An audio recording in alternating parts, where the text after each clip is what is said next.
नमस्कार, मैं रिंकी वाजपेयी। आप देख रहे हैं फोकस न्यूज 24/7। हमारा उद्देश्य है जनवार्ता पर फोकस, जिससे हमारी टीम है आपके साथ सच्चाई को सामने लाने में हम तैयार हैं। हमारी फोकस न्यूज 24/7 की टीम आपको जनता की आवाज को सभी तक पहुंचाने में जुटी है। साथ ही फोकस न्यूज 24/7 में किसी समस्या को मोबाइल नंबर इन पर व्हाट्सएप भेजकर बता सकते हैं, जिससे टीम आप तक पहुंच सके। आइए रुक करते हैं अगली खबर का। लाइए दोनों हाथ मुट्ठी बांध के। अब तो आप आदि हो गए हैं, आपको पता होगा कि मैं कैसी जल्दी घोष कराती हूँ। पंजा नहीं करना है। मुट्ठी बांधिए दोनों हाथ, संगठित होना है हमें। जहाँ तक मेरी आवाज आ रही, जो लोग पीछे खड़े आगे खड़े पंडाल के अंदर बाहर सब लोग एक स्वर में इतना जोर से जैसे घोष लगाएंगे कि जो विदर्भी कहते थे कि ये कुंभ की नगरी भी वक्त की धरती है, उनके कानों में आवाज आए कि शांति सेवा शिविर से क्रांति का उद्घोष हो चुका है। राजे दोनों हाथ और मेरे साथ बोलेंगे, भारत माता की। महाराज जी साथ से चिल्ला चिल्ला के कह रहे, जोर से बोलना पड़ेगा और आपको बार-बार भी बताना पड़ता है। दोनों हाथ उठा के भारत माता की। जय जय श्री राम, जय जय श्री राम, जय जय श्री राम। समस्त संत चरणों में कोटि-कोटि प्रणाम। परम पूज्य श्री देवी नंदन ठाकुर जी महाराज, जो इस कार्यक्रम की दिव्य अध्यक्षता और जिनके सानिध्य में कार्यक्रम हो रहा है, विराजमान सभी प्रभु भक्तगण, मातृशक्ति, समस्त साधु संत, मीडिया जगत, सबको प्रणाम। समय बहुत कम है, अपनी बात रखती हूँ जिस विषय के लिए हम यहाँ पे आए हैं। कहते हैं कि संत तीर्थों में नहीं जाते, नाम्यानि तीर्थानि नदीमा वृक्षमाल्याते कुलतिरुक्कारे दर्शना देव साधवा। संत तीर्थों में नहीं जाते, बल्कि संत जहाँ बैठ जाए वही स्थान तीर्थ स्थान हो जाता है। आज इस महाकुंभ की धरती में दो कुंभ लगे हैं। एक कुंभ जो पूरे प्रयाग में चल रहा है और एक कुंभ शांति सेवा शिविर में सनातनियों का लगा हुआ है। इस पंडाल के अंदर कोई विदर्भी नहीं आ सकता। जिसकी छाती में अकबर बाबर के लिए हमदर्दी बनी है, वो इस शिविर में प्रवेश भी नहीं कर सकता, क्योंकि उसको तो लगेगा कि यहाँ तो भाईचारे की बात हो ही नहीं रही है और आना भी मत, क्योंकि हम यहाँ सनातन बोर्ड के गठन के लिए आए हैं। किसी की चिकनी चुपड़ी बातें किसी को बहलाने फुसलाने के लिए नहीं आए हैं।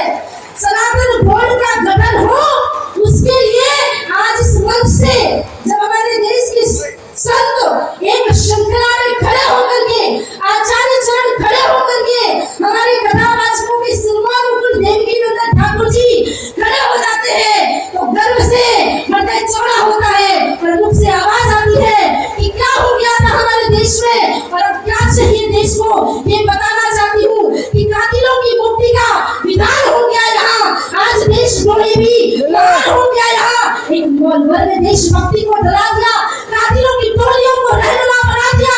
कल लिए हुए गया था बम बनाती टोलियां, जो उजाड़ता रहे मेहदी बाग रोलियां, लेकिन जो हमारी रोती मातृभूमि को सुकून दे और देशद्रोहियों को गोलियों से भूल दे, ऐसे सरफरोश का फिर हमें प्रकाश चाहिए।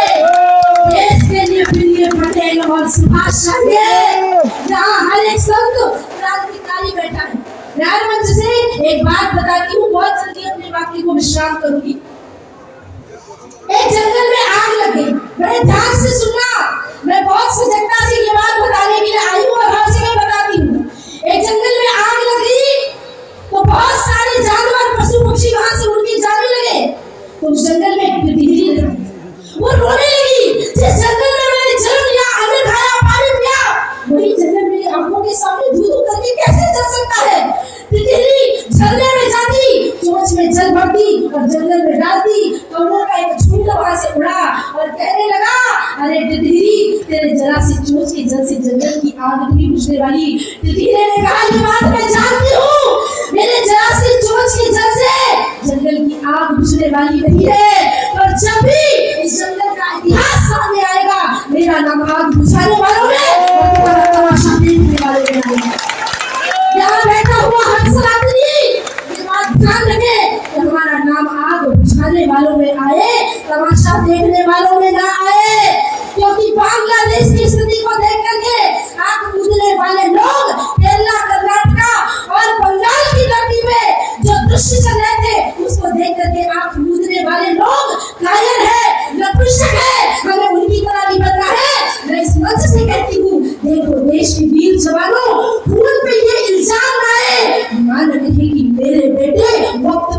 काम न आए। अपनी माँ के दूध को लज्जित मत करना, अपमानित मत करना। हमारे देश के इतने सारे 33,000 मंदिरों को तोड़ तोड़ करके तुमने अपनी मस्जिदें बनाई, वह बोर्ड रूपी राक्षस को फैला दिया और फिर कहने लगे कि भाई ये क्या बात होती है, ये मस्जिदों को क्यों तोड़ा जा रहा है। किसी कवि ने, किसी शायर ने कह दिया, भाई मस्जिदें तुमने बनाई मंदिरों को तोड़ के, मस्जिदें तुमने बनाई मंदिरों को तोड़ के। अगर इतना ही भाईचारा था, इतना ही उदार भावना थी, इतना ही तुम्हारे अंदर प्रेम था, इतना ही तुम्हारे अंदर इंसानियत थी, तो क्यों नहीं किया कि मस्जिदें तुमने बनाई मंदिरों को तोड़ के। मस्जिदें क्या बन रही थी मंदिरों को छोड़ के? क्या वो मस्जिद बगल में कहीं और नहीं बन सकती थी? तुमने हमारे जितने मंदिर तोड़े लेके रह गए, पर बाकी बात सब बाद में। सनातन बोर्ड बनेगा तो गौरक्षा भी हो जाएगी, वह बोर्ड भी खत्म हो जाएगा, हमारे देश में मंदिरों का शासन सुशासन सब अस्तित्व हो जाएगा। लेकिन उसके लिए 2 काम जरूरी है। एक, सबसे पहले सनातन बोर्ड का गठन होना, और उससे भी पहले आपको सच्चा सनातनी बनना। संघ कहता है, राष्ट्रीय स्वयंसेवक संघ कहता है, हिंदवः सहोदरः सर्वे न हिंदू पदो भवेत् मम दीक्षा हिंदू रक्षा मम मंत्र समानता। हम सब हिंदू है, हमारी कोई जाति नहीं है, हमारी एक ही जाति है, हम सभी सनातनी है। और आज उसी जाति के, आज उसी सनातन के भाव को लेकर के हमें यहाँ से हुंकार भरना है। अपनी वाणी को विराम करूं उससे पहले आप सभी से हाथ जोड़कर भिक्षा मांगते हुए आज मेरे बड़े भाई को अश्रु की धारा से आप सभी से विनती करनी पड़ रही है। इन्होंने तो संतों के सामने ये कह दिया, अभी तो धर्म संसद है, अगर सनातन बोर्ड नहीं बना तो शायद मैं अल्सर में बैठ जाऊंगा, सनातन बोर्ड तो बनाकर जाऊंगा। कहता है महाराज, आज कौन कहता है? इसलिए निवेदन है, आज भारत की बहुत बड़ी पार्टी के हमारे बहुत बड़े नेता, जिनको साक्षात चाणक्य भी कहा जाता है, माननीय अमित शाह जी आए हैं, ये गुंजान उनके कानों में जाए, ताकि यहाँ से जाने के बाद, मां त्रिवेणी में स्नान करने के बाद वो भी सदन में जाके सोचे कि जब लाखों संतों ने ऐलान कर दिया है तो सनातन बोर्ड का गठन तो अब हो ही जाना चाहिए। अपनी वाणी में माननीय अमित शाह जी के कानों तक आवाज आए, और सबसे आखिरी बात, तुम गर्व करो कि तुम सनातनी हो। क्योंकि औरंगजेब ने जब अपने पिता शाहजहां को मार के कारागृह में डाल दिया, खाना पानी नहीं देता था, तो उस मुगल शाहजहां ने भी कहा था, अरे तुमसे अच्छे तो करोड़ गुना हिंदू है, तुम तो अपने जीवित पिता को भोजन नहीं दे पाते, हिंदू तो पिता के मरने के बाद भी पितृ पक्ष में नहीं देता।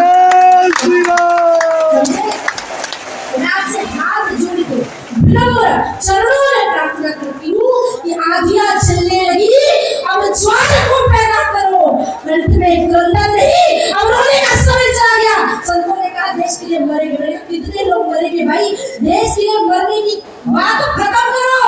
अब तो एक हाथ में माला, दूसरे हाथ में भाला, अब तो मारने की बारी भी आए तो आगे बढ़ करके कदम बढ़ाना है। और फिर से जो मैं सदैव एक बात कहती हूँ, जी कह के जाऊंगी, 1-1 लाख के मोबाइल फोन खरीद लेते हो, 10-10 लाख रुपए वेडिंग फोटोग्राफी में खर्च कर देते हो, तो 1-1 हजार रुपए की तलवार भी घर में खरीद के रख लेगा। सनातन के लिए, धर्म के लिए अगर कार्य करने की बात आए तो आंधियां चलने लगी, अब ज्वार को पैदा करो, कंठ में क्रंदन नहीं, हुंकार को पैदा करो। फिर से सजने लगी कुरुक्षेत्री समय की भूमिका, गांधी में टंकार फिर पैदा करो। थोड़ा डबल तो बोलना चाहिए घोष, नहीं तो फिर महाराज जी बोलेंगे कि जोर से बोलना पड़ेगा। अच्छा, आप लोग भी पार्शियलिटी देते हो, महाराज जी बोलते तो बहुत जोर से बोलते हैं, हम लोग अपना गला फाड़ फाड़ के चिल्ला रहे, बोलते भी, पीछे वाले भी दोनों हाथ ऊपर करके एकदम सीधे, ऐसे ऐसे क्या एकदम सीधे हाथ, है ना, दोनों